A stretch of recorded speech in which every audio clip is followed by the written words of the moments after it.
Actually, nag-enjoy ko kasi karamihan naman sa kanila nakatrabaho ko na either sa pelikula or sa TV. So, more or less alam ko na paano sila i-handle. Yung sa kwento kasi, syempre po dahil soap siya, may layers naman siya. Pero yun yung kailangang ayusin.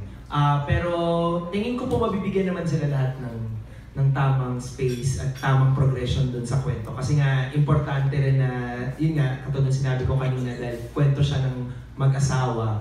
So, iba-ibang gusto po sana na ipakita yung iba-ibang reaction at iba't ibang atake ng tao doon sa particular sitwasyon na kung malaman mo may kabit yung asawa mo. So, merong katulad ni Kim na sumusugod agad, merong katulad ni Miss Jane na iniipon niya muna at nag-iimbestiga siya at gusto niya sigurado siya dahil secured siya dahil 25 years na sila mag-asawa. Yung kay LJ naman na parang sisisihin niya ba yung sarili niya later on dahil sobra siya nagtatrabaho, baka napabayaan niya yung asawa niya kaya parang naghanap ng iba tapos half-sister na pa. So I guess yung tamang latag lang rin po yan sa